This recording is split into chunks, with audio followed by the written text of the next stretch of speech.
কোরআন সাক্ষী। হুজ্জি ইলাইকি বিজিযইন নাখলা, এর মানে হচ্ছে মারিয়াম কেউ পেড়ে দিবে না, একটু কষ্ট করে হাতটা উঁচু করে খেজুরের ডালা ধরে ঝাঁকুনি মারো, টসটসে কাঁচা পাকা খেজুর নিচের দিকে পড়বে, তারপর তুমি তুলে খাবে। সুবহানাল্লাহ পড়েন। আল্লাহ চাইলে অটোমেটিক্যালি কারামাত হিসেবে খেজুরগুলো নিচে ফেলতে পারতেন না? কথা কোন? খেজুরগুলো অটোমেটিক্যালি নিচের দিকে পড়ছে? পড়ে নাই। আল্লাহ শিক্ষা দিয়েছে যেই পরিস্থিতিতে থাকো না কেন তোমাকে শ্রম ব্যয় করে কষ্ট করে তোমার উপার্জন করতে হবে, রিজিকের বন্দোবস্ত করতে হবে। চিল্লায় বলেন ঠিক কিনা? ইসলাম আমাদেরকে এটাই শিখিয়েছে, কাজে লজ্জা নাই। আবার বিশ্বনবী বললেন ইন খামাতিস সাআ ওয়া ফি ইয়াদি আহাদিকুম ফাসিলাতুন, তোমাদের কারো হাতে যদি একটা চারা বীজ থাকে, সে যদি দেখে কিয়ামত হতে শুরু করেছে, ফাইন ইসতাতা আইয়াগরিসাহা ক্বাবলা আন তাকুমাস সাআ ফালইয়াগরিসহা, কারো হাতে একটা চারা বীজ নিয়ত করেছে চারা বীজটা রোপণ করবে, ইন দ্য মিন টাইম দেখলো কিয়ামত হতে শুরু করেছে, বিশ্বনবী বললেন যদি তোমার সুযোগ থাকে কিয়ামত হওয়ার আগে চারা বীজটা রোপণ করে দাও। কথা বুঝতে পেরেছেন? আপনার হাতে একটা চারা বীজ, আপনি প্ল্যান করেছেন এই চারা বীজটা রোপণ করবেন, ইন দ্য মিন টাইম দেখলেন কি হওয়া শুরু হয়েছে, ইযা জুলজিলাতিল আরদু জিলজালাহা, দ্য বিগেস্ট আর্থকোয়েক, ভূমিকম্প শুরু হয়েছে, কিয়ামত হয়ে যাবে। বিশ্বনবী বললেন কিয়ামত হইতেছে ওদিকে, আর তোমার হাতে যদি চারা বীজ থাকে দেরি করো না, কিয়ামত তোমার কাছ পর্যন্ত আসার আগে সুযোগ পেলে চারা বীজটা রোপণ করে দাও। ইসলাম শিখিয়েছে শেষ নিঃশ্বাস পর্যন্ত তোমাকে লড়ে যেতে হবে। এই পৃথিবীতে কেউ কাউকে জায়গা করে দেয় না, জায়গা করে নিতে হয়। এই পৃথিবীটা, the life is not a bed of roses, এটা ফুল বিছানো কোনো ফুলসজ্জা নয়, এটা কণ্টকাকীর্ণ। কেউ আপনার স্পেস করে দিবে না, কেউ আপনাকে সুযোগ করে দিবে না, কেউ আপনার জায়গা করে দিবে না, বরং আপনি জায়গা করে নিলে টাইনা নিচে নামাবে। কথা বলেন? এজন্য কখনো অলসতাকে স্থান দেয়া যাবে। রসুল বাত্তালি দুক্কানু শয়তান, অলস মস্তিষ্ক শয়তানের আড্ডা। অলস যদি কেউ থাকে এটাতে টেনে বেঁধে কাজে নামাবেন, পারা যাবে? আলহামদুলিল্লাহ লক্ষ্মীপুরে এরকম অলস ছেলে পেলে নাই।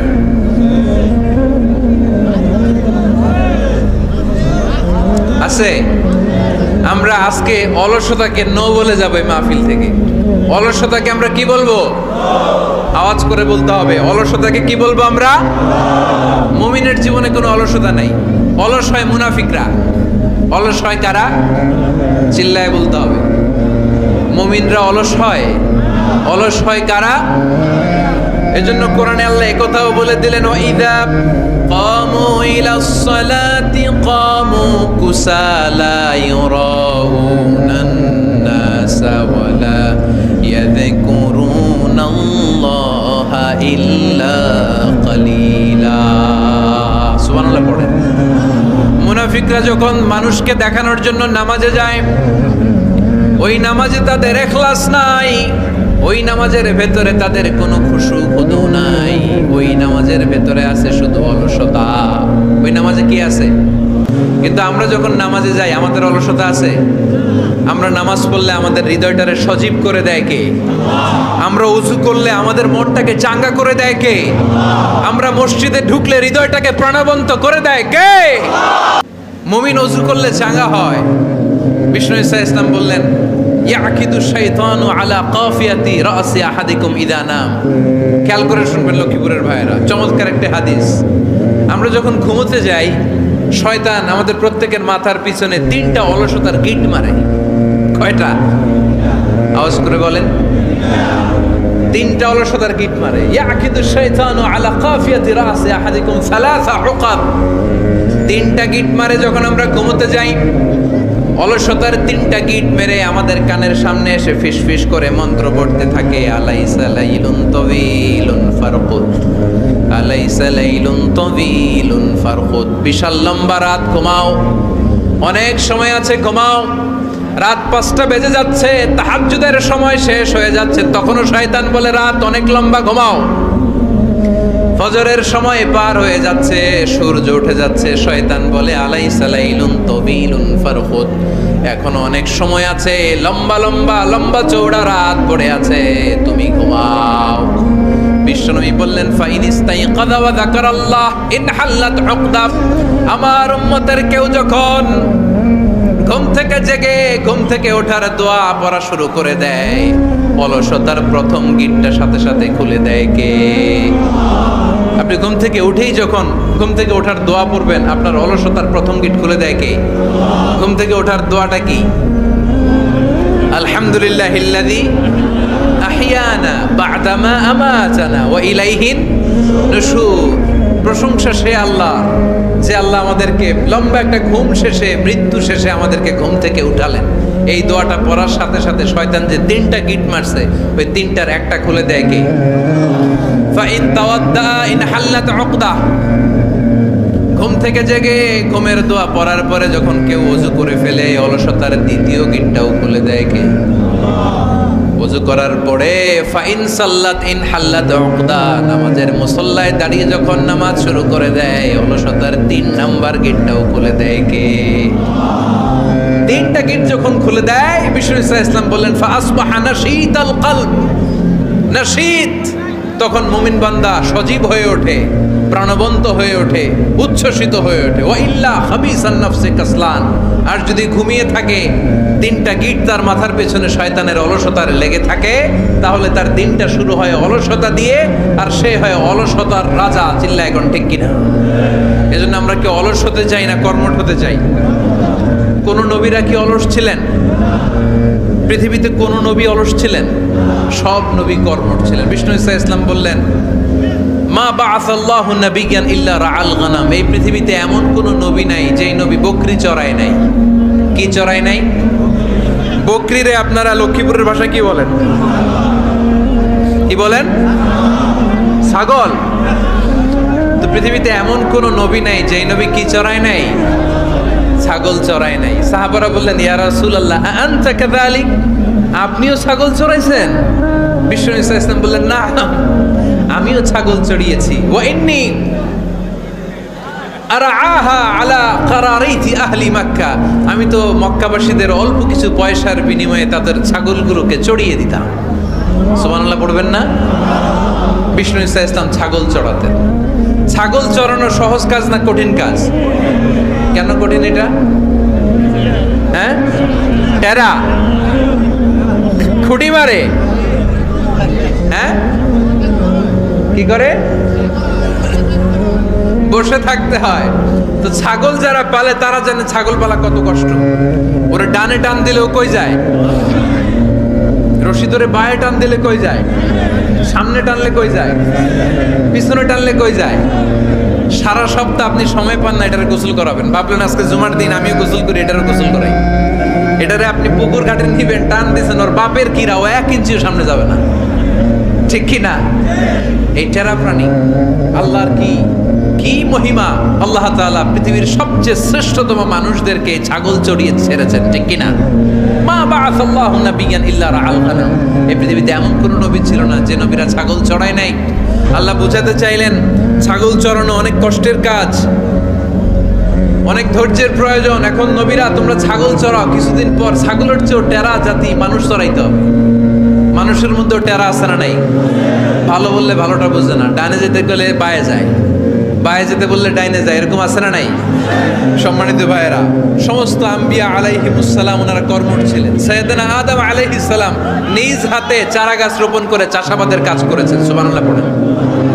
সাইয়েদনা ইব্রাহিম আলাইহিস সালাম চাষাবাদের কাজ করেছেন।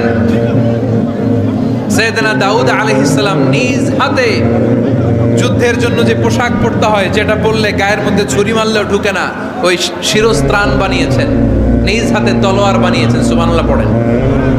সাইয়েদনা মূসা আলাইহিস সালাম ছাগল চড়িয়েছেন। সাইয়েদনা মূসা আলাইহিস সালামের মেজাজ নরম না গরম?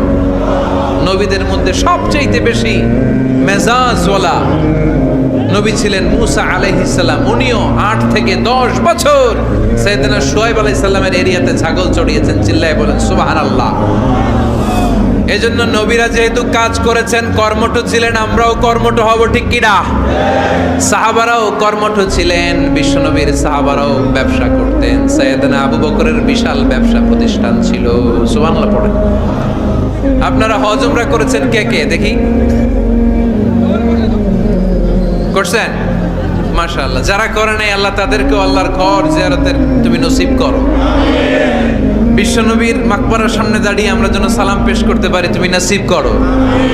বাইতুল্লাহ শরীফে এবং মসজিদ নববীতে আমরা যেন সালাত আদায় করতে পারি, আল্লাহ তুমি নসিব করো। সাইয়েদনা আবু বকর রাদিয়াল্লাহু তাআলা আনহুর ব্যবসা প্রতিষ্ঠান ছিল মক্কার কাবা ঘরের পাশেই। ওনার ব্যবসা প্রতিষ্ঠানগুলো যেখানে ছিল ঠিক ওইখানেই সৌদি সরকার এখন শপিং মল বানিয়ে দিয়েছে, মাতজার আবু বকর। মক্কা শহরের যেখানে বহিরাগতরা এসে ওখানে ছাগল, ওখানে ঘোড়া, উট এগুলো রাখতো, আস্তাবল রাখতো, ঘোড়া আর উট যেখানে রাখা হতো ঠিক ওই জায়গায় সৌদি সরকার ওটার পার্কিং লট বানাই দিচ্ছে। মানে যেখানে আগে সাহাবাদের ব্যবসার জায়গা ওইখানে বর্তমানে শপিং মল। যেখানে আগের সময়কাল সাহাবারা উট আর ঘোড়া রেখে বাঁধতো ওইখানে এখন গাড়ি ঘোড়া রাখার ব্যবস্থা করা হয়েছে। সাইয়েদনা আবু বকর অনেক বড় ব্যবসায়ী ছিলেন। ওনার নিজ টাকা দিয়ে হাবাসা থেকে আসা সাইয়েদনা বেলালকে তিনি 20,000 স্বর্ণ মুদ্রা দিয়ে উমাইয়া ইবনে খালাফের কবল থেকে তিনি মুক্ত করেছেন।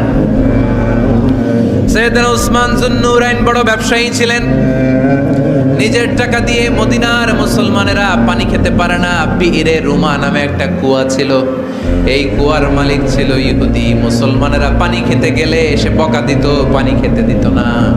বিশ্বনবী বললেন, আমার সাহাবীদের মধ্যে এমন কি কেউ নাই নিজের অর্থায়নে বিইরে রুমা কিনে মুসলমানদেরকে দিয়ে দিবে? সাইয়েদনা উসমান যুন্নুরাইন বলল, ইয়া রাসূলুল্লাহ, আপনার খেদমতে আমি হাজির। মুহূর্তের মধ্যে সাইয়েদনা উসমান যুন্নুরাইন নিজের অর্থায়নে বিইরে রুমাটা কিনে মুসলমানদের জন্য সদকা করে দিয়েছে। তো ব্যবসা না করলে, কর্মঠ না হলে, উপার্জন না হলে সদকা করা যাবে? চিল্লায় বলেন, করা যাবে? সুনানে তিরমিজির বর্ণনা, বিষ্ণু ঈসা ইসলাম মক্কা থেকে যত সাহাবারা হিজরত করে মদিনায় এসেছে, মদিনাতে কোনো না কোনো সাহাবার সাথে বিশ্বনবী ভ্রাতৃত্বের বন্ধনে আবদ্ধ করে দিয়েছে। সুবহানাল্লাহ পড়েন। এজন্য মক্কা থেকে যারা এসেছে এদেরকে বলে মুহাজির। এদেরকে কি বলে? আর মদিনায় যারা ছিল এদেরকে বলে আনসার। এদেরকে কি বলে? আওয়াজ করে উত্তর দিবেন। মক্কা থেকে যারা এসেছে তাদের নাম, আর যারা মদিনার সাহাবী তাদের নাম আনসার। আজকে এই মাহফিলে লক্ষ্মীপুর এর বাইরে থেকে কারা কারা আসছেন দেখি?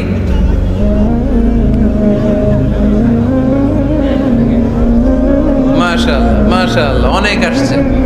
আল্লাহ ভাইদেরকে তুমি কবুল করো, হাত নামান। এই যে লক্ষ্মীপুরের বাইরে থেকে যে ভাইরা আসছে তারা লক্ষ্মীপুরের মেহমান, ঠিক কিনা? মক্কা থেকে হিজরত করে যে সমস্ত সাহাবারা এসেছিল তারা ছিল মদিনার মেহমান। বিশ্বনবী এক এক মক্কার সাহাবীকে মদিনার এক এক সাহাবীর সাথে ভ্রাতৃত্বের বন্ধনে আবদ্ধ করে দিলেন। আব্দুর রহমান ইবনে আউফ রাদিয়াল্লাহু তাআলা আনহু, ওনার সাথে ভ্রাতৃত্বের বন্ধনে যে সাহাবীকে বিশ্বনবী আবদ্ধ করে দিলেন ওনার নাম হচ্ছে সাআদ ইবনে রাবিয়া। কি নাম? মদিনার অনেক বড় ব্যবসায়ী। বিশ্বনবী বললেন, ও আব্দুর রহমান ইবনে আউফ, সম্পদ ছেড়ে দিয়ে, পরিবার ছেড়ে দিয়ে, স্থাবর অস্থাবর সব ছেড়ে দিয়ে আল্লাহ রাসূলের ভালোবাসায় মক্কা থেকে মদিনায় এসেছো। মদিনায় তোমার চিন্তা নাই, সাদ ইবনে রবিকে আমি তোমার ভাই বানিয়ে দিলাম। সাদ ইবনে রবি তোমার আপন ভাইয়ের মতো। সাদ ইবনে রবি বলল, আব্দুর রহমান, জীবনে তোমারে কোনোদিন দেখি নাই, তোমারে আমি চিনি না, তোমার নাম শুনি নাই, কিন্তু বিশ্বনবী তো তোমার দায়িত্ব আমাকে দিয়েছে। আমার যে বড় ধনী এই মদিনার মধ্যে দ্বিতীয় কেউ নাই। আজ থেকে তুমি আমার ভাই, আজ থেকে তুমি আমার কি? আল্লাহ আমাকে যত সম্পত্তি দান করেছে তার অর্ধেক সম্পত্তি আমি তোমার নামে দিয়ে দিলাম। ও আব্দুর রহমান ইবনে আউফ, শুধু তাই নয়, রব্বুল আলামিন আমাকে 2 জন স্ত্রী দিয়েছে। কয়জন? তুমি দেখো আমার কোন স্ত্রীকে তোমার বেশি ভালো লাগে, যার নাম তুমি বলবে সাথে সাথে আমি তারে তালাক দিয়ে দিব। তার ইদ্যত পালন শেষে তুমি তাকে বিয়ে করে তোমার সাথে নিয়ে যাবা। সুবহানাল্লাহ। কারণ বিশ্বনবী তোমার দায়িত্ব আমার কাছে দিয়েছে, তুমি আমার ভাই, আমি মদিনার সবচেয়ে বড় ধনী, আমার অর্ধেক সম্পদ আমি তোমারে দিয়ে দিব। আমার 2 স্ত্রীর 1 স্ত্রীকে তোমারে দিয়ে দিব। সাইয়েদনা আব্দুর রহমান ইবনে আউফ এই কথা শুনে অবাক হলেন। অবাক হয়ে উনিও এক অবাক কথা বললেন। উনি বললেন, লা হাজাতা লি ফি ইয়া আখি, ও আমার প্রাণের ভাই, তোমার কথা শুনে আমার হৃদয়টা ভরে গিয়েছে, কিন্তু তোমার সম্পদেরও দরকার আমার নাই, তোমার স্ত্রীরও দরকার আমার নাই। বারাকাল্লাহু ফি মালিক ওয়া লি আহলিক, আল্লাহ তোমার মালেও বরকত দেখ, তোমার সম্পদেও বরকত দেখ, তুমি শুধু একটু কষ্ট করবা। কি কষ্ট? দুল্লানি আলা সুক, show me the way to the market. তুমি মদিনায় কোনো মার্কেট আছে কিনা, শপিং মল আছে কিনা, ব্যবসা প্রতিষ্ঠান আছে কিনা আমারে দেখায় দাও। সুবহানাল্লাহ পড়ে। আমরা হইলে কি করতাম? লক্ষ্মীপুরে যারা আসছে এদের একজনকে যদি বলা হয়, ভাই আপনি এখন থেকে লক্ষ্মীপুরের ভাই, আমার অর্ধেক সম্পদ আপনারা দিয়ে দেব, কি করবে? পায়ের উপর পা তুলে খাবে আর বলবে, কি আনন্দ আকাশে বাতাসে, ঠিক কিনা? এরপর যদি বলি, ভাই আমার দুই বউ, যেটারে সুন্দর লাগে বলেন তালাক দিয়ে দেই, নিয়ে যান, কি বলবে? কি আনন্দ আকাশে বাতাস। আল্লাহ রাসূলের সাহাবী আব্দুর রহমান ইবনে আউফ বললেন, লা হাজাতা লি ফি, আমার দরকার নেই। দুল্লানি আলা সুক, just show me the way to market. এখানে মার্কেট কই আছে দেখায় দাও। অবাক হয়ে গেলেন সাদ বিন রাবিব, বললেন, ও আব্দুর রহমান ইবনে আউফ, ঠিক আছে, তুমি যদি নিতে না চাও তোমারে আমি জোর জবরদস্তি করব না। শুনে রাখো, মদিনাতে ইহুদিদের কয়নুকার একটা বাজার আছে। এই কথা বলার সাথে সাথে আব্দুর রহমান ইবনে আউফ চলে গেলেন। এর পরের দিন অল্প কিছু পনির আর ঘি দিয়ে ব্যবসা শুরু করলেন।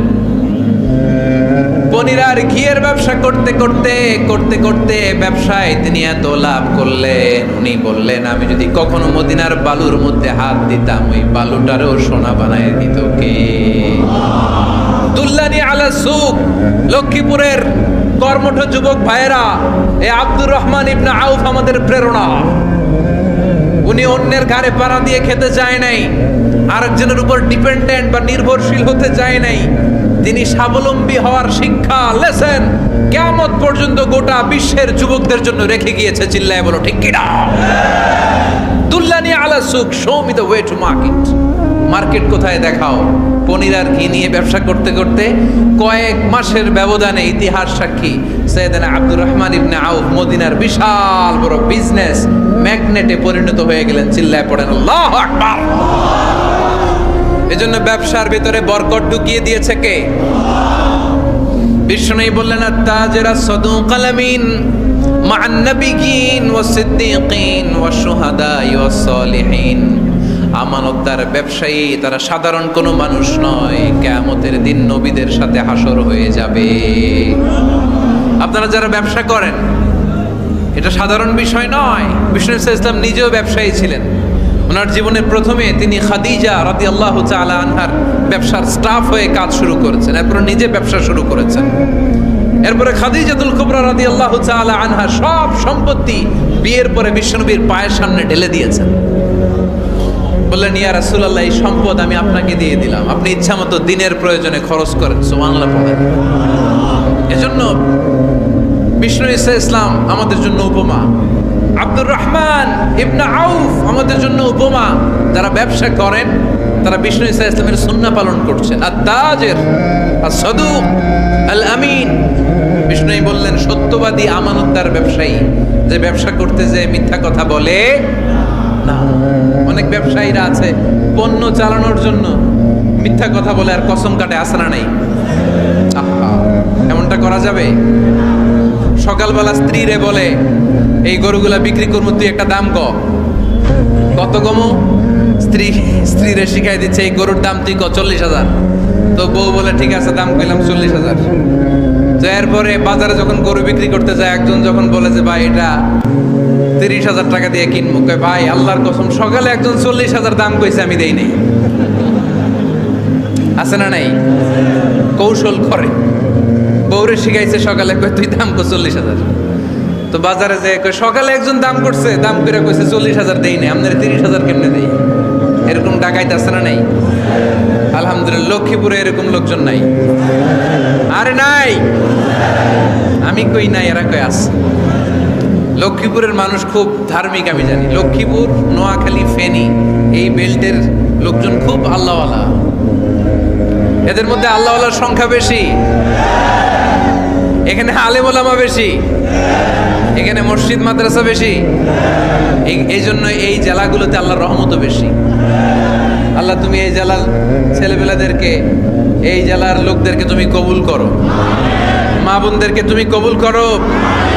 সম্মানিত ভাইয়েরা, এজন্য আজকের মাহফিল থেকে আমরা যেটা শিখলাম সেটা হচ্ছে পরিশ্রমে কোনো লজ্জা আছে?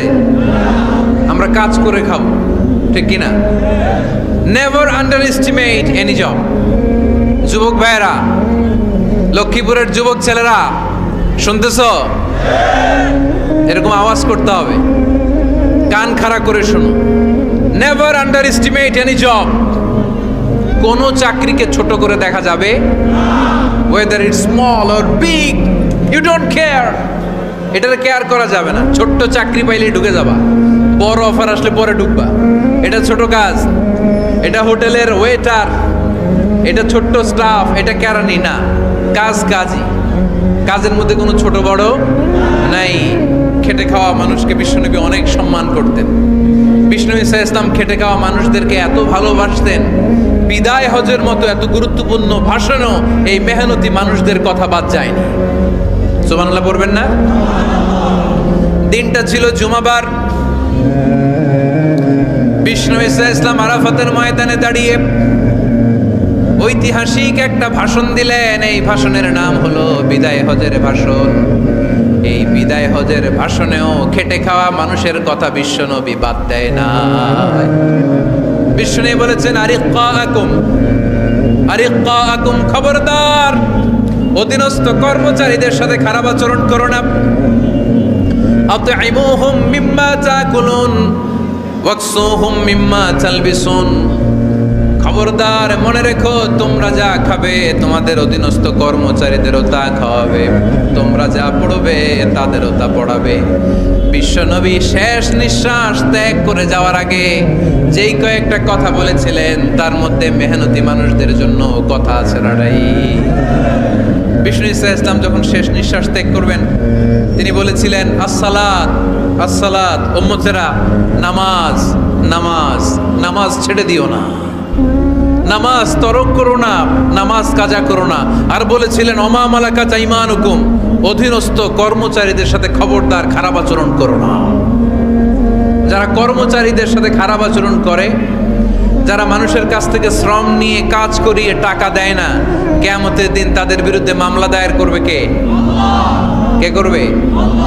হাদিসে কুদসি সাক্ষী বিষ্ণু ঈসা ইসলাম বলেন, আল্লাহ তাআলা ফরমান, আনা খাসমুহুম সালাসাতুন আনা খাসমুহুম ইয়াউমাল কিয়ামা।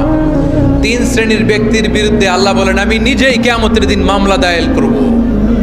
I will be against them in the day of judgment. Three categories of people, I will be against them in the day of judgment. তিন শ্রেণীর লোক কিয়ামতের দিন তারা ছাড় পাবে না। আল্লাহ বলেন, আমি নিজেই তাদের বিরুদ্ধে মামলা দায়ের করব। এর মধ্যে এক শ্রেণীর লোক হচ্ছে রাজুলুন ইস্তাআজারা জিরান ফাস্তাউফা মিনহু ওয়া লাম ইউতি আজরা। একজন শ্রমিক ভাড়া করে তার কাছ থেকে কাজ নিয়েছে কিন্তু তার পারিশ্রমিক আদায় করে নাই। এরকম আছে না নাই? দাপট দেখায়, দাপট দেখায় ইউনিভার্সিটির ক্যান্টিনগুলোতে।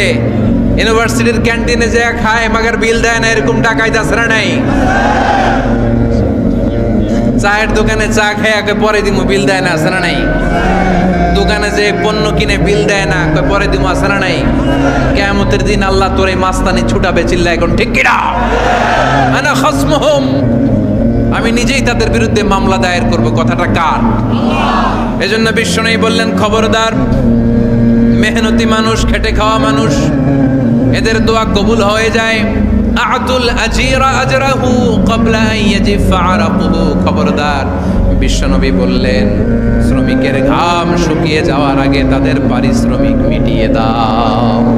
বিশ্বনবীর বিখ্যাত হাদিস, আতুল আজিরা আজরাহু ক্বাবলা আন ইয়াজিফা আরাকুহু। শ্রমিকের ঘাম মাটিতে লাগার আগে, শুকিয়ে যাওয়ার আগে তাদের পারিশ্রমিক মিটিয়ে দাও। কেননা তারা যদি বদদোয়া করে তোমার জীবনরে জাহান্নাম বানিয়ে দিবে কে? বিষ্ণু ঈসা ইসলাম সব সময় খেটে খাওয়া মানুষদেরকে আগলে রাখতেন। সব সময় শুধু যে ভাষণে মেহনতি মানুষদের সাথে ভালো আচরণ করতে বলতেন, শ্রমিকদের সাথে ভালো আচরণ করতে বলতেন এমনটা নয়, ওনার ব্যক্তিগত জীবন ঘাটলেও দেখা যায় উনি শ্রমিকদের সাথে কেমন আচরণ করেছেন। বিষ্ণু ঈসা ইসলামের একজন খাদেম ছিল, আপনারা তার নাম জানেন? কি নাম? সবাই বলেন। আনাস। আওয়াজ করে বলেন বিশ্বনবীর খাদেমের নাম। নামটা কেমন লাগে? ভালো লাগে? ছেলে হইলে রাখবেন তো? রাখবেন? অনেকে আমার জিজ্ঞেস করে যে আমার একটা ছেলের নাম বলে দেন। এই এলাকার যদি কারো সম্ভাব্য আগন্তুক 2-1 মাস পরেই ছেলে পৃথিবীতে আসবে, এর নাম রাখবেন আনাস। নাম কি রাখবেন? খাদিমু রাসূলিল্লাহ, আল্লাহ রাসূল সাল্লাল্লাহু আলাইহি ওয়াসাল্লামের খাদেম। এই খাদেমের কাছ থেকে একটু শোনেন ওনার মালিক কেমন ছিল। শুনবেন নাকি কষ্ট হচ্ছে? সম্মানিত ভাইরা খেয়াল রাখবেন, কোন পীর সাহেবের ব্যাপারে যদি আপনি রিপোর্ট চান, পীর সাহেবের বউয়ের কাছ থেকে শুনবেন। কথা কয় না? বোঝে নাই বোধ হয়। একজন পীর সাহেব হুজুর উনি কেমন, রিপোর্ট নেবেন কার কাছ থেকে? কার কাছ থেকে? বউয়ের কাছ থেকে। একজন বড় সাহেব, বড় নেতা, তার ব্যাপারে যদি রিপোর্ট পেতে চান, আমি কয়েকটা জায়গা বলে দিই, এই জায়গাগুলো থেকে রিপোর্ট নেবেন। 1 নাম্বার তার ড্রাইভার, 1 নাম্বার। 2 নাম্বার তার বাড়ির দারোয়ান, 2 নাম্বার। 3 নাম্বার তার খাদেম, 3 নাম্বার। 4 নাম্বার তার ঘরের কাজের মেয়ে, 4 নাম্বার। এদের কাছ থেকে আসল রিপোর্ট পাওয়া যায়, ঠিক কিনা? এবার বিশ্বনবীর ব্যাপারে বিশ্বনবীর খাদেম কি বলে শুনবেন? বুঝে নাই বোধহয়। বিশ্বনবীর ব্যাপারে বিশ্বনবীর খাদেম কি কমেন্টস করছে শুনতে চান? খাদেমের নাম আরো জোরে বলতে হবে। আনাস রাদিয়াল্লাহু তাআলা, আনাস রাদিয়াল্লাহু তাআলা আনহু বলেন, বিশ্বনবী যখন মক্কা থেকে মদিনায় হিজরত করে আসলেন, মদিনার অলিতে গলিতে আনন্দের বন্যা বয়ে গেল। তলা আল বাদরু আলাইনা বলে সবাই বিশ্বনবীকে বরণ করে নিল। সবাই বিশ্বনবীর সাথে দেখা করতে আসলো। সবাই যখন আনসারী নারী পুরুষরা দেখা করতে যায়, আমার আম্মাও বলল, আনাস মক্কা থেকে বিশ্বনবী এসেছে, চলো তোমারে নিয়ে দেখা করতে যাই। আনাসের মা আনাস রাদিয়াল্লাহু তাআলা আনহু তখন খুব ছোট্ট। তিনি যে দেখে মানুষের ভিড়ে আনাসকে নিয়ে সামনে যাওয়া যায় না। আর তিনি দেখলেন মদিনার অলিতে গলিতে মানুষের ভিড়, আনসারী আবাল বৃদ্ধ বনিতা নারী পুরুষ সবাই বিশ্বনবীর সাথে দেখা করছে। আর যারাই দেখা করছে হাতে কোনো না কোনো হাদিয়া নিয়ে বিশ্বনবীর সাথে দেখা করতেছে। সুবহানাল্লাহ কইবেন না? আনসারী যত সাহাবারা বিশ্বনবীর সাথে দেখা করতে এসেছে কি নিয়ে আসছে? কথা কয় না? তাহাদাও তাহাব্বু, হাদিয়া দাও, একে অপরকে হাদিয়া দাও। তোমাদের মধ্যে ভালোবাসার বন্ধনকে বাড়িয়ে দিবে কে? আনাসের মা বললেন, আমি মানুষ ধাক্কাতে ধাক্কাতে বিশ্বনবীর সামনে পর্যন্ত গেলাম, যে দেখি সবাই বিশ্বনবীর হাদিয়া দেয়। আমি বিশ্বনবীর সামনে যে কাঁদো কাঁদো সরে বললাম, ইয়া রাসূলুল্লাহ, ইয়া হাবিবাল্লাহ, লাম ইউবকি রাজুলুন ওয়ালা ইমরাআতুন মিনাল আনসার ইল্লা ক্বাদ আতহাফাকা বিতুহফা। ও নবী, আমি দেখতে পেয়েছি আনসারী এমন কোন নারী নাই, এমন কোন পুরুষ নাই যে আপনাকে আপনার হাতে কোনো না কোনো হাদিয়া দেয় নাই। ওয়া ইন্নী লা আকদিরু আলা যালিকা মা উতহিফুকা বি। কিন্তু ইয়া রাসূলুল্লাহ, ইয়া হাবিবাল্লাহ, আমার কাছে তো কোনো টাকা নাই,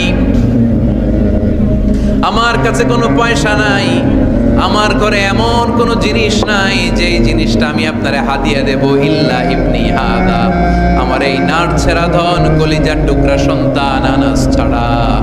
ও আখিরি জামানার পয়গম্বর, আমি আমার কলিজার টুকরা আনাসকে আপনারে হাদিয়া দিয়ে দিলাম।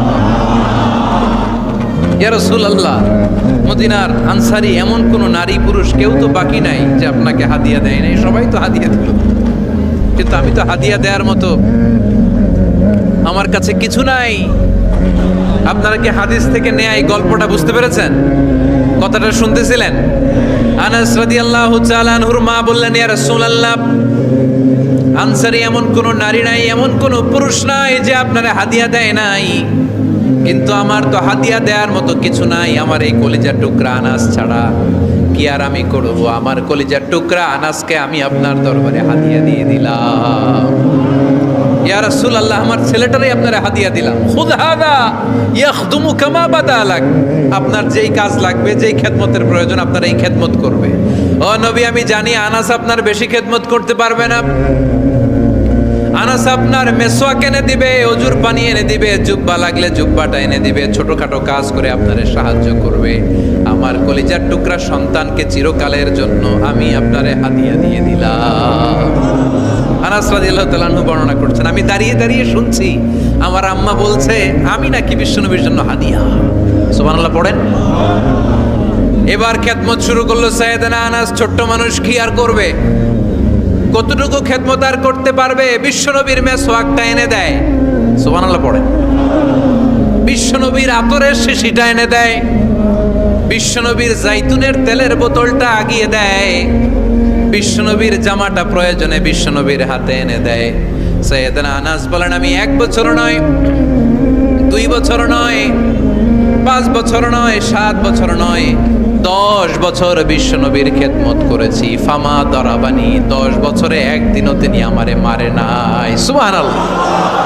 একদিন আমার গায়ে হাত তোলে নাই, হাত তোলা তো দূরের কথা, ওয়ালা সাব্বানি, কোনোদিন গালি দেয় নাই, ওয়ালা আবাসা আলা ওয়াজহি, কখনো বিরক্তি স্বরে ভ্রু কুঁচকে আমার দিকে বিশ্বনবী কোনোদিন তাকায় নাই। সুবহানাল্লাহ পড়েন। কোনোদিন আমার গায়ে হাত তোলে নাই। আরে হাত তোলা তো দূরের কথা, আমাকে ধমকি পর্যন্ত দেয় নাই। ধমকি দেয়া তো দূরের কথা, আমরা অনেক সময় বিরক্ত হয়ে ভ্রু কুঁচকাই না। এরকম বিরক্তি হলে আমরা কারোর প্রতি বিরক্ত হলে কি হয়? কপাল ভ্রু কুঁচকে ওঠে, ঠিক কিনা? সাইয়েদনা আনাস বললেন কোনোদিন মারে নাই। খাদেম বলতেছে, খাদেম, বড় সাহেবের রিপোর্ট কার থেকে নিতে হয়? হয় খাদেম, নয় দারোয়ান, নয় ঘরের কাজের মেয়ে, তা না হলে ড্রাইভার।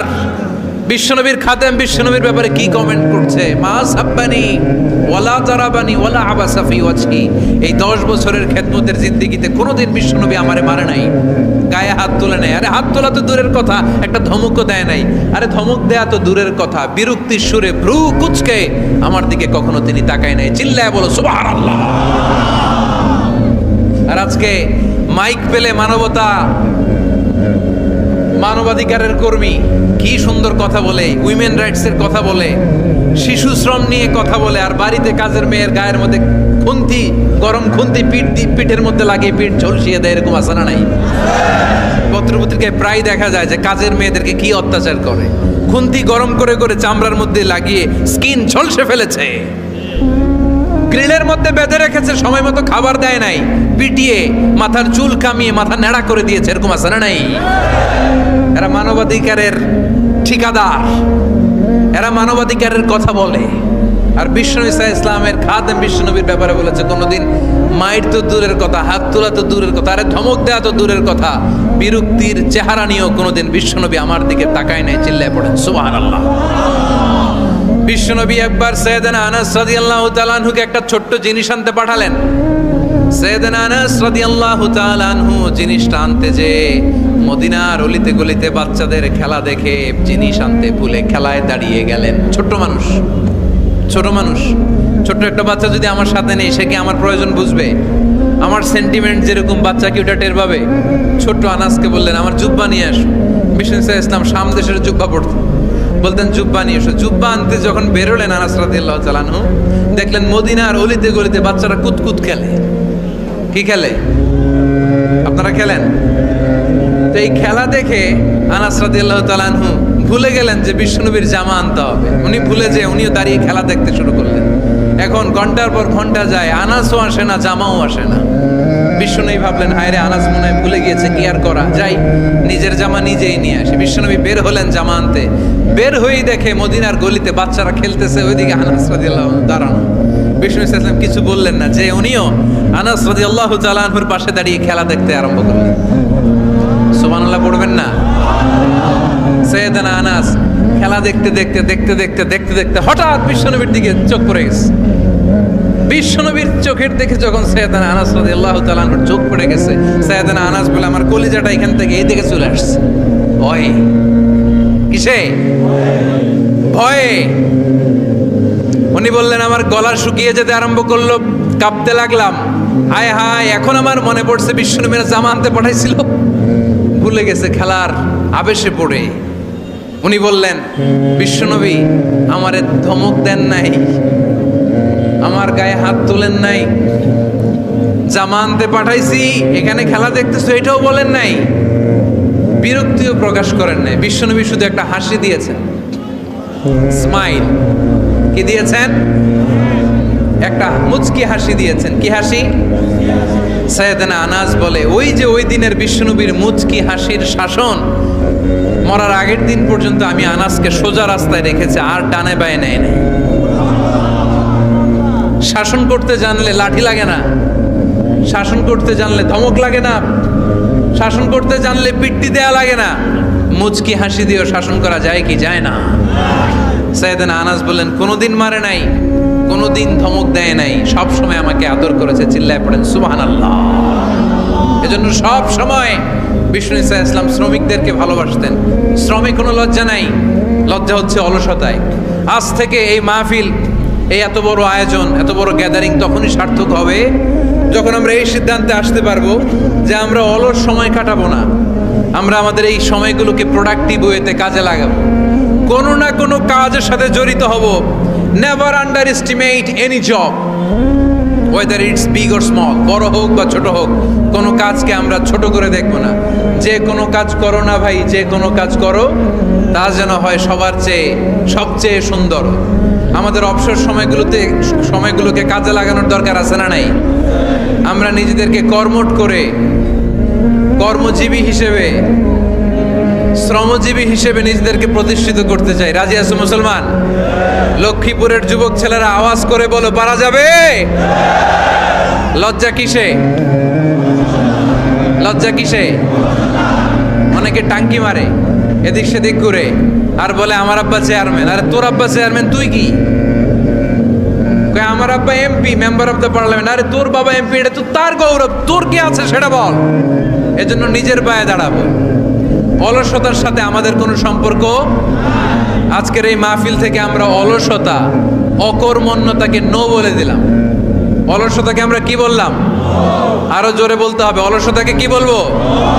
আর সব সময় কর্মঠ থাকবো, এনার্জেটিক থাকবো, নিজের পায়ে দাঁড়াবো, আইডিয়া জেনারেট করব, এন্টারপ্রেনার হওয়ার চেষ্টা করব, নতুন নতুন উদ্যোক্তা হওয়ার মাধ্যমে আমরা আমাদের নিজেদের ভাগ্য পরিবর্তনের চেষ্টা করব। কারণ আল্লাহ বলেছেন, ইন্নাল্লাহা লা ইউগাইয়িরু মা বিকাউমিন হাত্তা ইউগাইয়িরু মা বিআনফুসিহিম। আল্লাহ তাআলা ততক্ষণ পর্যন্ত কোনো জাতির ভাগ্যের চাকার পরিবর্তন করে না যতক্ষণ পর্যন্ত ওই জাতি নিজে নিজের ভাগ্যের চাকার পরিবর্তন করতে না চায়। চিল্লা এখন ঠিক কিনা? লাকাদ খালাকনাল ইনসানা ফি কাবাদ। আমি মানব জাতিকে কষ্ট সহিষ্ণু আর কর্ম সহিষ্ণু করে তৈরি করেছি। স্রষ্টা আমাদেরকে সৃষ্টি করে এক সংগ্রামে ঠেলে দিয়েছে। এখানে সংগ্রাম না করলে বেঁচে থাকা যায়? আমাদের সংগ্রামটা শুরু হয়েছে যখন আমরা মায়ের পেট থেকে বেরিয়েছি, ঠিক কিনা? একটা বাবার স্পার্মের মধ্যে 2 কোটি যদি শুক্রাণু না থাকে, সেখান থেকে সন্তান হয় না। তার মানে এই 2 কোটি শুক্রাণুর মধ্য থেকে আপনি একজন সফল মানুষ, যিনি বাকি 2 কোটির মধ্যে থেকে সব শুক্রাণুগুলোকে হারিয়ে আপনি সফল হতে পেরেছেন। সেখান থেকে দুনিয়ার বুকে আপনি যখন এসেছেন, আপনাকে সংগ্রাম করে আসতে হয়েছে। যারা সিজারের মাধ্যমে পৃথিবীতে আসে তাদের এই সংগ্রামটা থাকে না, কিন্তু যারা নর্মাল প্রসেসে পৃথিবীতে আসে তাদের প্রচণ্ড সংগ্রাম করে, প্রচণ্ড চাপা খেয়ে পৃথিবীতে আসতে হয়, ঠিক কিনা? কারণ আমাদের সাইজ ছিল অনেক বড়। আমাদের মায়ের যে অঙ্গটা দিয়ে আমরা পৃথিবীতে আসব, ওই জায়গাটা ছিল খুবই সরু। আমাকে সংগ্রাম করে, আমাকে যুদ্ধ করে, আমার নিজের অস্তিত্বের প্রমাণ দিয়ে চিৎকার মেরে এই পৃথিবীতে আসতে হয়েছে। চিল্লায় বলো ঠিক কিনা? এজন্য এই পৃথিবীর বুকে আমরা যতদিন থাকবো সংগ্রাম করে বাঁচতে হবে, ঠিক কিনা? পরিশ্রমে লজ্জা আছে? লজ্জা কিসে? মনে থাকবে লক্ষ্মীপুরের ছেলেরা, যে আয়াত দিয়ে শুরু করেছি সে আয়াত দিয়ে শেষ করছি। যখন সালাতের সময় হয় মসজিদে যাব, আর সালাত যখন শেষ হয় তখন মসজিদের বাইরে আমরা কাজে নেমে পড়বো। রাজি আছি তো? ফাইদা কুদিয়াতিস সালাতু ফান্তাশিরু ফিল আরদি ওয়াবতাগু মিন ফাদলিল। মৃত্যুটাই বাধা, মরলেই জান্নাতি। আয়াতুল কুরসির ভিতরে আল্লাহ তাআলা ওনার পরিচয় তুলে ধরেছেন খুব সংক্ষিপ্তভাবে, এক আয়াতে আল্লাহর পরিচয়। তারপর সূরা হাশরের শেষ 3 আয়াতে আল্লাহ তাআলা নিজের খুব চমৎকার পরিচয় তুলে ধরেছেন। তারপরে এই সূরা ইখলাসের মধ্যে আল্লাহ তাআলা আরো সংক্ষিপ্ত পরিসরে, ভেরি প্রিসাইজলি, মাত্র ছোট্ট ছোট্ট 4টা আয়াতে নিজের পরিচয় তুলে ধরেছেন। তো কি কিভাবে আল্লাহ তাআলা নিজের পরিচয় আমাদের সামনে পেশ করলেন, আমরা সেটাই আজকে শুনবার চেষ্টা করব ইনশাআল্লাহ। সূরাতুল ইখলাস, আপনারা কি জানেন এটা কোরআনের কততম পারায় অবস্থিত? 30তম পারায়। এবং এই সূরাটি মাক্কি সূরা। কি সূরা? কোরআনের সর্বশেষ পারায় অবস্থিত 30তম পারায়। আয়াত সংখ্যা তো আমরা শুরুতেই বললাম কয়টি? 4টি। এই সূরাটি কোরআনের যে সূরার ধারাক্রম, সেই ধারাক্রম অনুসারে 112 নম্বর সূরা। কত নম্বর? 112 নম্বর সূরা। এই সূরাটা মক্কাতুল মুকাররমাতে নাজিল হওয়ার কিছু প্রেক্ষাপট আছে। প্রেক্ষাপটগুলো হচ্ছে, আরবরা বংশকে খুব গুরুত্ব দেয়, বংশ প্রিজার্ভ করা, লিনিয়েজকে প্রিজার্ভ করা। এবং তারা মানুষকে দেখে, শুধু মানুষ তো না, মানুষের পায়ের ছাপ দেখে বলে দিতে পারতো তার বাবাকে, পরদাদাকে, 14 পুরুষের নাম বলে দিতে পারতো।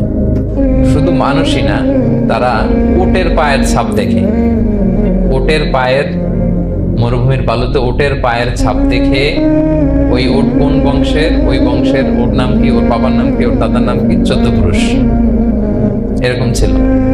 এবং তারা দুজন মানুষকে যদি ঢেকে রাখা হয় সারা শরীর, শুধু পায়ের একেবারে শেষের দিকের ছোট আঙ্গুল দেখে, এটাকে ইলমুল কিয়াফা বলে, ওই ছোট আঙ্গুলের শেপ দেখে ওরা বলে দিতে পারতো সে কোন বংশের, তার বাবার নাম কি, দাদার নাম কি, 14 পুরুষ। তারা এই লিনিয়েজকে প্রিজার্ভ করতো আর কি এইভাবে। এবং এই বংশ পরিক্রমা মুখস্থ করা, জানা, জিজ্ঞেস করা, এটাকে গুরুত্ব দিত।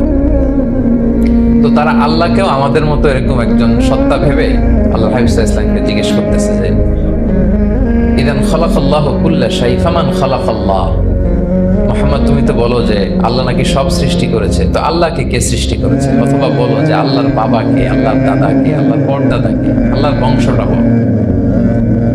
তো তখন তাদের এই প্রশ্নের জবাবে আল্লাহ তাআলা সূরাতুল ইখলাস নাযিল করেন যে, কুল হুয়াল্লাহু আহাদ। নবী, আপনি বলুন আল্লাহ হচ্ছেন এক, অদ্বিতীয়, ইউনিক, অ্যাবসলিউট।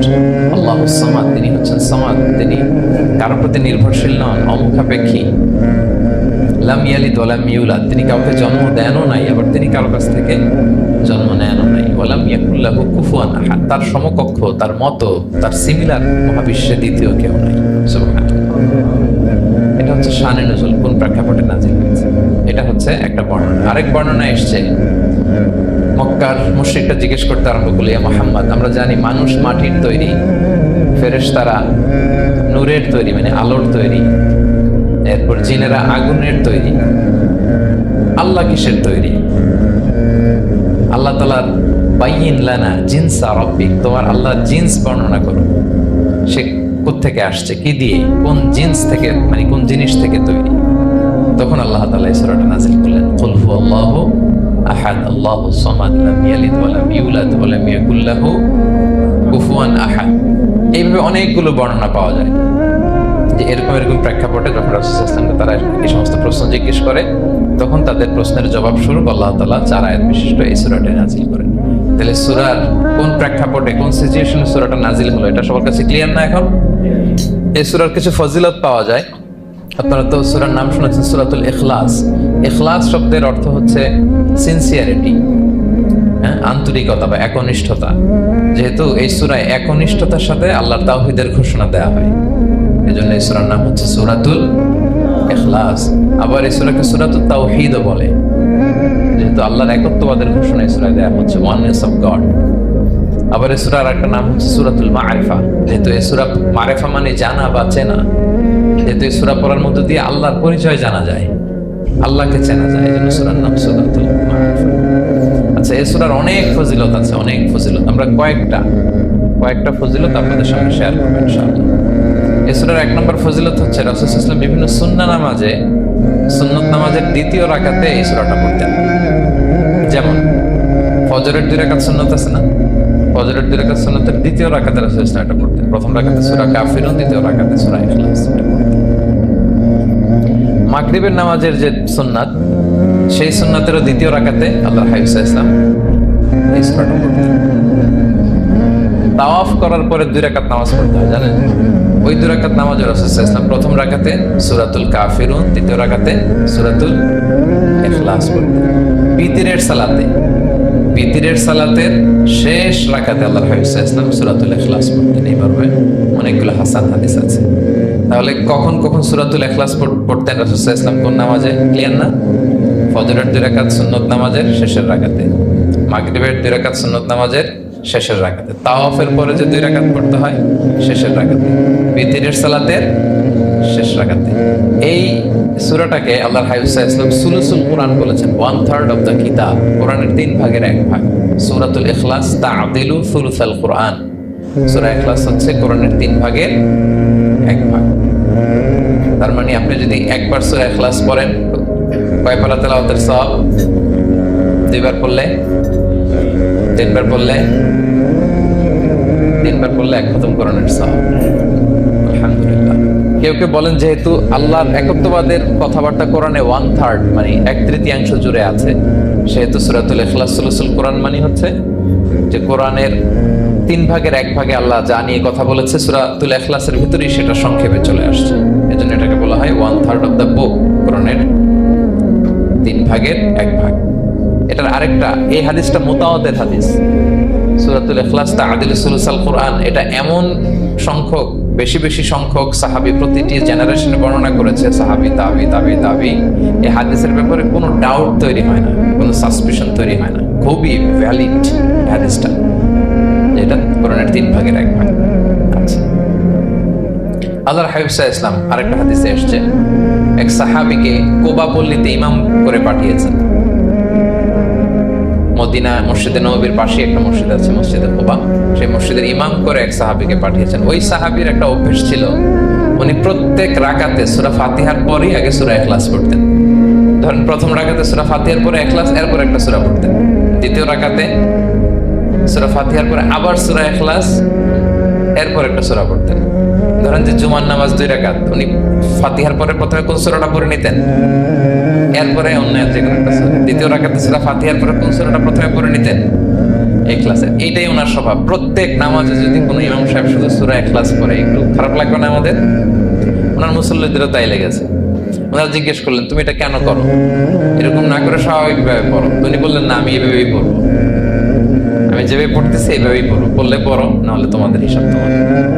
তো তারা যে রাসূল সাল্লাল্লাহু আলাইহি ওয়াসাল্লামের কাছে বিচার দিল যে, ইয়া রাসূলুল্লাহ, দেখেন একজন ইমাম আপনি আমাদের জন্য নির্ধারণ করেছেন, উনি প্রত্যেক রাকাতে সূরা ইখলাস পড়ে, ইন এভরি সিঙ্গেল রাকাত সূরা ইখলাস পড়ে। তো রাসূল সাল্লাল্লাহু আলাইহি ওয়াসাল্লাম তাকে ডাকলেন, ডেকে বললেন, ঘটনা কি? তুমি নাকি এরকম করো, প্রত্যেক রাকাতে ফাতিহার পরে আগে ইখলাস দিয়ে শুরু করো, কেন কেন করো? সে বলতেছে, ইয়া রাসূলুল্লাহ, হ্যাঁ আমি আসলে এমনটা করি, কারণ আমি এই সূরাটাকে বড্ড ভালোবাসি। কারণ ফিহি সিফাতুর রহমান, এই সূরার ভেতরে আল্লাহর পরিচয় মেলে, আল্লাহর পরিচয় পাওয়া যায়, যেন সূরাটাকে আমি বড্ড ভালোবাসি। রাসূল সাল্লাল্লাহু আলাইহি ওয়াসাল্লাম বললেন, ঠিক আছে, তোমার অভ্যাসের পরিবর্তন করার দরকার নাই। হুব্বুকা ইয়াহা ইউদখিলুকাল জান্নাহ, এই সূরার প্রতি তোমার এই ভালোবাসাই তোমাকে জান্নাতে প্রবেশ করাবে। আরেক বর্ণনায় এসেছে, তুমি যেমনি আল্লাহর পরিচয় থাকার কারণে সূরাটাকে ভালোবাসো, আল্লাহ জানিয়েছেন যেন তোমাকে জানাই আল্লাহও তোমাকে ভালোবাসে। ফিহি সিফাতুর রহমান, এই সূরার ভেতরে রহমানের পরিচয় পাওয়া যায়, আল্লাহ সুবহানাহু ওয়া তাআলার পরিচয় পাওয়া যায়। তো এই জন্য উনি প্রত্যেক রাকাতে সূরা ইখলাস পড়তেন। আরেকটা হাসান পর্যায়ের হাদিসে পাওয়া যায়, 9ম হিজরিতে আল্লাহর হাবিব সাল্লাল্লাহু আলাইহি ওয়াসাল্লাম তাবুক যুদ্ধে অংশগ্রহণ করেছিলেন। আপনারা তাবুক যুদ্ধের নাম শুনেছেন? হ্যাঁ, নিশ্চয়ই শুনেছেন, যারা ইসলামের ইতিহাস, বায়োগ্রাফি নিয়ে পড়াশোনা করেছেন। তাবুক হচ্ছে অনেক দূরে মদিনা থেকে, খুব কষ্টের সফর ছিল। তখন খেজুর পেকে সবার ঘরে খেজুর, পাকা খেজুর উঠাতে হবে, আবার প্রচন্ড গরম, আবার সফরের দূরত্ব অনেক বেশি। এই সফরে মূলত কোনো যুদ্ধ সংগঠিত হয়। তাবুক যুদ্ধে কোনো যুদ্ধ হয়নি, কয়েক সপ্তাহ লাগছে যেতে, কয়েক সপ্তাহ ফিরতে, এতটুকুই। জাস্ট কে পাক্কা ইমানদার আর কারা মুনাফিক, হিপোক্রিট, এটাকে ক্লিয়ার করার জন্য আল্লাহ তাআলা এই যুদ্ধের আহ্বান জানিয়েছেন যে যাও, অ্যাটাক করো, তাবুকে যাও। বিশাল বাহিনী, প্রায় বিশাল একটা বাহিনী যে তাবুকে চলে গেল। রাসূল সাল্লাল্লাহু আলাইহি ওয়াসাল্লাম যখন তাবুক যুদ্ধে ছিলেন, এই অভিযানে ছিলেন, তখন মদিনায় এক সাহাবী ইন্তেকাল করেন, নাম হচ্ছে মুআবিয়া ইবনে মুআবিয়া আল মুসানি। তো উনি ইন্তেকাল যখন করলেন, রাসূল সাল্লাল্লাহু আলাইহি ওয়াসাল্লাম তো এত দূর থেকে এটা জানতেন না। জিবরাইল আলাইহিস সালাম এসে বললেন, ইয়া রাসূলুল্লাহ, মদিনাতে আপনার সাহাবী মুআবিয়া ইন্তেকাল করেছে। মুআবিয়া ইবনে আবি সুফিয়ান একজন সাহাবী আছে, উনি নয়, মুআবিয়া ইবনে মুআবিয়া আল মুসানি। তখন বললেন, ইয়া রাসূলুল্লাহ, আপনি এই 30,000 সাহাবী নিয়ে এখানেই মরুভূমির মধ্যেই তার গায়েবানা জানাজা পড়েন, আমরাও আছি আপনার সাথে, আমরাও শরীক হব। রাসূল সাল্লাল্লাহু আলাইহি ওয়াসাল্লাম এত দূরে তাবুক থেকে মুআবিয়া ইবনে মুআবিয়া আল-হুসাইনি রাদিয়াল্লাহু তাআলা আনহু গায়েবানা জানাজায় শরীক হলেন। এই গায়েবানা জানাজায় সাহাবাদের সাথে ফেরেশতারাও শরীক হয়েছিলেন, দুই কাতারে, পেছনে দুই কাতার, প্রতি কাতারে 70,000 ফেরেশতা। জানাজা শেষে দোয়া শেষে আল্লাহর হাবিব সাল্লাল্লাহু আলাইহি ওয়াসাল্লাম বললেন যে জিবরিল, ঘটনা কি? মুআবিয়ার এত স্ট্যাটাস, এত মর্যাদা, কি কারণে তুমি দুই কাতারে 70,000 হলে 1,40,000 বিশাল ফেরেশতাদের বহন নিয়ে তুমি জানাজায় জয়েন করলে, কারণ কি? কি তার মর্তবা? জিবরাইল আলাইহিস সালাম বললেন, ইয়া রাসূলুল্লাহ, আপনার সাহাবী মুআবিয়ার বৈশিষ্ট্য ছিল তিনি কাইমান আও কাঈদান, দাঁড়িয়ে অথবা বসে, মাশিয়ান আও রাকিবান, আরোহণ অবস্থায় অথবা চলন্ত অবস্থায়, উঠতে বসতে চলতে ফিরতে সব সময় সে পড়তে থাকতো কুল হুয়াল্লাহু আহাদ আল্লাহুস সামাদ লাম ইয়ালিদ ওয়া লাম ইউলাদ ওয়া লাম ইয়াকুল লাহু কুফুয়ান আহাদ। এই সূরাটা ছিল তার ডেইলি ওজিফা, সব সময় উঠতে বসতে চলতে ফিরতে কোন সূরা পড়তো? সূরা ইখলাস। এজন্য আল্লাহ তাআলার আদেশে আমরা 1,40,000 ফেরেশতা নিয়ে তার জানাজায় শরীক হয়েছে। সুবহানাল্লাহ। তাহলে বুঝতে পারতেছেন এই সূরার মর্তবা কতটা পছন্দনীয় সূরা আল্লাহর কাছে। যদিও ছোট আয়াত, কয়টা? কিন্তু আল্লাহর কাছে এটার ফজিলত অনেক বেশি। প্রিয় ভাইরা, শুধু এখানেই শেষ নয়, আল্লাহর হাবিব সাল্লাল্লাহু আলাইহি ওয়াসাল্লাম সকালে, সন্ধ্যায়, ফজরের পরে, মাগরিবের পরে এবং বিছানায় ঘুমোতে যাওয়ার আগে তিনি সূরাতুল ইখলাস, সূরা ফালাক, সূরা নাস পড়ে হাতের মধ্যে ফু দিতেন, দুই হাত একসাথে মিলিয়ে এরকম ফু দিয়ে মাথা থেকে বডিতে যতটুকু সম্ভব তিনি মাসাই করতেন। 3টা সূরাই শুরু হয়েছে কুল দিয়ে, এজন্য 3 সূরাকে একসাথে বলে কুল আস-সালাসা, মানে 3 কুল। এই 3 কুল তিনি ফজরের পর, মাগরিবের পর আর বিছানায় ঘুমোতে যাওয়ার আগে পরে হাতে ফু দিয়ে সারা গায়ে মেসেজ করতেন। আপনারা করেন? এই অভ্যাসটা, ওজিফাটা আছে তো আপনাদের? না, করবেন। এটা special protection, you will get a special protection from Allah সুবহানাহু ওয়া তাআলা। অনেকে দেখবেন ব্ল্যাক ম্যাজিক করে, ব্ল্যাক ম্যাজিক কিন্তু সত্য, ম্যাজিক করে সেহের করে আপনাকে দুর্বল করে ফেলবে। স্বয়ং আল্লাহর হাবিব সাল্লাল্লাহু আলাইহি ওয়াসাল্লামকে সেহের করা হয়েছিল। উনি কয়েক মাস স্ত্রীদের সাথে ফিজিক্যাল ইন্টিমেসিতে যেতে পারতেন না, এত দুর্বল হয়ে গেছিলেন। লাবিদ ইবনে আল-আসাম নামে এক ইহুদি মিত্র, সে জাদু করেছিল রাসূল সাল্লাল্লাহু আলাইহি ওয়াসাল্লাম। ওনার মাথার চুল চিরুনির ভেতরে 11টা গিট দিয়ে সেই ব্ল্যাক ম্যাজিক করেছে। নবী সাল্লাল্লাহু আলাইহি ওয়াসাল্লাম কয়েক মাস অসুস্থ ছিলেন। পরে সূরা ফালাক নাস যখন নাজিল হয় তখন আল্লাহ তাআলা রাসূল সাল্লাল্লাহু আলাইহি ওয়াসাল্লামকে সুস্থ করে দিলেন। সাহাবীদেরকে নিয়ে এক কুয়ার নিচ থেকে, চিরুনি থেকে এই গিটগুলো খুলে খুলে রাসূল সাল্লাল্লাহু আলাইহি ওয়াসাল্লাম 11টা আয়াত তেলাওয়াত করলেন। রাসূল সাল্লাল্লাহু আলাইহি ওয়াসাল্লামকে সুস্থ করে দিল কে? আল্লাহ সুবহানাহু ওয়া তাআলা শিফা নসিব করলেন। তার মানে ব্ল্যাক ম্যাজিক সত্য, সিহির করে মানুষ। আপনার সফলতা, আপনার সাকসেস, এটা সবার ভালো লাগবে না, মনে রাখবেন। সবাই এটা পছন্দ করে না। আইনু হক, নজর কিন্তু সত্য, নজর সত্য, নজরের প্রভাব আছে, চোখের প্রভাব আছে। এজন্য কারো ভালো কিছু দেখলে মাশা আল্লাহ বলবেন, আল্লাহর দিকে ফিরিয়ে দিবেন, ওটার কল্যাণ। কি বলবেন? একটা সুন্দর ফুটফুটে বাচ্চা দেখলে মাশা আল্লাহ। কারো সফলতা দেখলে, কারো ফার্মে গেলেন, বাগানে যেয়ে দেখলেন ফল মূল ভর্তি, কি বলবেন? মাশাআল্লাহ, বিসমিল্লাহ মাশাআল্লাহ বললে এটাতে আর ক্ষতি হয়। অনেকে বলে যে বাবা মা মাশাআল্লাহ বলা লাগে না, বাবা মা আর নাকি মামা, এই 3 জন নাকি মাশাআল্লাহ না বলার কিছু, এটা ভুল কথা। বাবা মারও বলতে হয়। বাবাও তার ছেলের কোনো সাকসেস, ভালো কিছু দেখলে কি বলবে? মাশাআল্লাহ, তাবারাকাল্লাহ, অথবা বিসমিল্লাহ মাশাআল্লাহ, এটা আপনারা বলবেন। নজরের প্রভাব আছে। আপনি সিম্পলি দেখেন, এই যে আমি আপনাদের দিকে তাকিয়ে তাকিয়ে কথা বলছি, আমি যদি অনেকক্ষণ স্টেয়ারিং করি, কারোর দিকে ভেবে তাকিয়ে থাকি, সে ভালো ফিল করবে? কেন? আমি কি তার মারছি, ধরছি, স্পর্শ করছি? কিছুই তো করলাম, শুধু আমি তার দিকে তাকিয়ে আছি। তার মানে এতেই সে অস্বস্তি ফিল করতেছে। ধরেন যে আপনি কোন একটা প্রোগ্রামে বসে আছেন, আপনার পাশে যে বসে, আপনি তার দিকে এরকম 10 মিনিট তাকায় আছেন, কোনো কথা ছাড়া শুধু তাকিয়েই রইলেন, তার কি ভালো লাগবে বলেন? সে কি কমফোর্টেবল ফিল করবে? সে ভয় পাবে, সে ভয় পাবে, অস্বস্তি ফিল। আপনি কিছুই করেন নাই, না তাকে টাচ করেছেন, না ধরেছেন, ছুঁয়েছেন, কিছু, শুধু তাকিয়ে আছেন। দেখেন নজরের কি প্রভাব। আল আইনু হক, নজর সত্যি। এজন্য কারো সাকসেস দেখলে আমরা সবসময় যেন মাশাআল্লাহ বলি। মাশাআল্লাহ ঠোঁটের সাথে মিলিয়ে রাখবেন। ভালো দেখলে কি বলবেন? মাশাআল্লাহ, মাশাআল্লাহ, বিসমিল্লাহ মাশা আল্লাহ তাবারাকাল্লাহ এটা বলবেন। তাহলে আল্লাহর হাবিব সাল্লাল্লাহু আলাইহি ওয়াসাল্লামকেও সেহের করা হয়েছিল। এই জন্য এই সেহের থেকে, ব্ল্যাক ম্যাজিক থেকে, আইন মানে জেলাসি, মানুষের নজর দিয়ে যে হিংসা করে, এই জেলাসি থেকে, মিন শাররি হাসিদিন ইযা হাসাদ, হাসাদ থেকে, মিন কুল্লি মাকরুহিন ওয়া শুরুর, সব ক্যালামিটি, ডিজাস্টার, এগুলো থেকে পানা হিসেবে আপনি এই ওয়াজিফাটা করবেন। 3 কুল, কুল আস-সালাসা, 3 কুল। আমার সাথে সাথে বলেন কয় কুল? কি কি? সূরাতুল ইখলাস, সূরা ফালাক, সূরা নাস। এই 3টা পড়ে ফজরের পর, মাগরিবের পর আর ঘুমোতে যাওয়ার আগে হাত দুইটাকে একসাথে করে পরে লম্বা একটা ফু দিয়ে মাথা থেকে মাসাজ করবেন সারা গায়ে। করা যাবে ইনশাআল্লাহ। এবং আম্মা জান আয়েশা রাদিয়াল্লাহু তাআলা আনহা বলতেন, আমি যখন কখনো অসুস্থ হয়ে যেতাম, অসুস্থ হলে রাসূল সাল্লাল্লাহু আলাইহি ওয়াসাল্লামকে যে যখন কমপ্লেইন করি, ইয়া রাসূলুল্লাহ আমি তো অসুস্থ, রাসূল সাল্লাল্লাহু আলাইহি ওয়াসাল্লাম আমাকে এই আমলটা করতে বলতেন। মানে আয়েশা, তুমি সূরাতুল ইখলাস, সূরা ফালাক, সূরা নাস পড়ে সারা গায়ে কি করো? ফু দাও।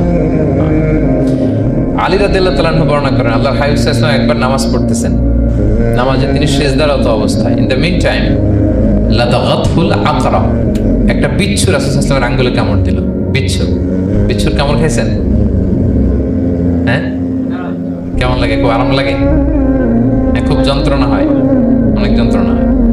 রাসূল সাল্লাল্লাহু আলাইহি ওয়াসাল্লামকে যখন কামড় দিল নামাজরত অবস্থায়, রাসূল সাল্লাল্লাহু আলাইহি ওয়াসাল্লাম খুব যন্ত্রণা পেলেন, ব্যথা পেলেন। এই বিচ্ছুটারে লানত করলেন। সাধারণত লানত করতেন না, তিনি বলতেন লানাতুল্লাহি আলাল আকরা, এই বিচ্ছুর উপর লানাত, লা ইয়াদা নাবিয়ান ওয়ালা গায়রা। এই বিচ্ছু নবীও চিনে না, মানুষও চিনে না, কোথায় কামড় দিতে হবে এটাও বুঝতেছে না। শুধু নবী না, সব নবীদের নবী, ওনারা কামড় দিয়ে ফেলছে। আল্লাহর পক্ষ থেকে পরীক্ষা ছিল, কেয়ার করা। উনি ভর্ৎসনা করলেন, লানত করে বললেন, নবীও চিনস না, মানুষও চিনস না, কামড় দিয়ে খুব কষ্ট পাচ্ছে। আল্লাহ হাবিব সাল্লাল্লাহু আলাইহি ওয়াসাল্লাম বললেন, যাও গরম পানি আর লবণ নিয়ে আসো, এনে এটার মধ্যে ঢালো। তো ঢালতে আরম্ভ করলো। লবণ কিন্তু খুবই ব্যথানাশক, pain killer, natural pain killer. এটার মধ্যে সোডিয়াম ক্লোরাইড আছে, তো এটা গরম করে লবণ মিশিয়ে দিলে যে কোনো ব্যথা সাথে সাথে ভালো হয়ে যায়। রাসূল ইসলাম বললেন ঢালো। ঢালতেছে, রাসূল ইসলাম পড়তেছেন কুল হুয়াল্লাহু আহাদ আল্লাহুস সামাদ লাম ইয়ালিদ ওয়া লাম ইউলাদ ওয়া লাম ইয়াকুল লাহু কুফুয়ান আহাদ বলে ফু দিচ্ছেন। ঢালাও শেষ, আঙ্গুলের ব্যথাও শেষ। তাহলে রাসূল সাল্লাল্লাহু আলাইহি ওয়াসাল্লামের একটা চিকিৎসা পদ্ধতি আপনারা জানলেন, তিব্বে নাবাবী, যে সাপ বিচ্ছু কিছু দংশন করলে ওখানে কুসুম, ওয়ার্ম ওয়াটার, লবণ দিয়ে ওয়ার্ম ওয়াটার করে সেখানে ঢালতে হবে। আর কোন সূরা পড়তে হবে? কুল হুয়াল্লাহু আহাদ আল্লাহুস সামাদ লাম ইয়ালিদ ওয়া লাম ইউলাদ ওয়া লাম ইয়াকুল লাহু কুফুয়ান আহাদ, এটা পড়তে হবে। তাহলে এই সূরার ফজিলত কি জানতে পেরেছেন আপনারা? ক্লিয়ার তো না? আমি রিপিট করি, কি কি ফজিলত বললাম। রাসূল সাল্লাল্লাহু আলাইহি ওয়াসাল্লাম ফজরের নামাজের সুন্নাতে, মাগরিবের সুন্নাতে, তাওয়াফের পরের সুন্নাতে, বিতরের শেষ রাকাতে সূরাতুল ইখলাস পড়তেন। রাসূল সাল্লাল্লাহু আলাইহি ওয়াসাল্লাম সূরাটাকে সুলুসুল কুরআন, 1/3 অফ দ্য কিতাব বলেছেন। কোরআনের কয় ভাগের 1 ভাগ? এবং এক সাহাবীর ঘটনা তো শুনলাম, সে সব নামাজে সূরা ইখলাস পড়তো। মুসল্লিরা কমপ্লেইন করার পরেও সে পড়লো। রাসূল সাল্লাল্লাহু আলাইহি ওয়াসাল্লাম বললেন, কেন পড়ো? বলে যে ফিহি সিফাতুর রহমান, এই সূরায় আল্লাহর পরিচয় আছে, সূরাটা পড়তে ভালো লাগে। তো রাসূল সাল্লাল্লাহু আলাইহি ওয়াসাল্লাম বললেন, এই সূরার প্রতি তোমার ভালো লাগাই তোমাকে জান্নাতে নিয়ে যাবে। আরেক বর্ণনায় যে তুমি যেমনি আল্লাহর কারণে এই সূরাকে ভালোবাসো, আল্লাহও জানিয়েছেন তিনি তোমায় ভালোবাসেন। এরপর মুআবিয়া ইবনে মুআবিয়া আল মুজানির হাদিস শুনলাম, তিনি উঠতে, বসতে, চলতে, ফিরতে সবসময় কোন সূরা পড়তেন? সূরাতুল ইখলাস। বলে আকাশ থেকে 1,40,000 ফেরেশতা এসে 2 কাতারে 70,000 করে ওনার গায়েবানা জানাজায় অংশগ্রহণ করেছেন। এবার বলেন, এটাকে আপনারা কি ওয়াজিফা বানাবেন? হ্যাঁ, বানাবেন? ডেইলি ওয়াজিফা, মেক ইট ইউর ডেইলি ওয়াজিফা। রিসাইট সূরাতুল ইখলাস every day, specially in the morning and evening. তাহলে সূরার ইন্ট্রোডাক্টরি ডিসকাশন শেষ, নাজিলের প্রেক্ষাপট শেষ, ফজিলত শেষ। এবার আমরা সূরায় ঢুকে যাই। কি বলেন? আউযু বিল্লাহি মিনাশ শাইতানির রাজীম, বিসমিল্লাহির রহমানির রহিম। বিতাড়িত শয়তান থেকে আল্লাহর কাছে পানাহ চাই, পরম করুণাময় অসীম দয়ালু আল্লাহর নামে শুরু করছি। আল্লাহ বলছেন, কুল হুয়াল্লাহু আহাদ। হে নবী আপনি বলুন, ওই যে বারবার প্রশ্ন করে, বাইয়িন লানা জিনসা রাব্বিক, তোমার আল্লাহ কি দিয়ে তৈরি? আল্লাহ কি স্বর্ণের তৈরি, না রূপার তৈরি, না কাঠের তৈরি? এইভাবে লিটারালি বলতেছে, আহুয়া মিন যাহাব আও ফিদ্দা আও মিন খাশাব। মুহাম্মদ তোমার আল্লাহ কি স্বর্ণের, না রূপার, না কাঠের? আল্লাহ বলেন, নবী আপনি এইটা বলেন। কুল, নবী আপনি বলুন, হুয়াল্লাহু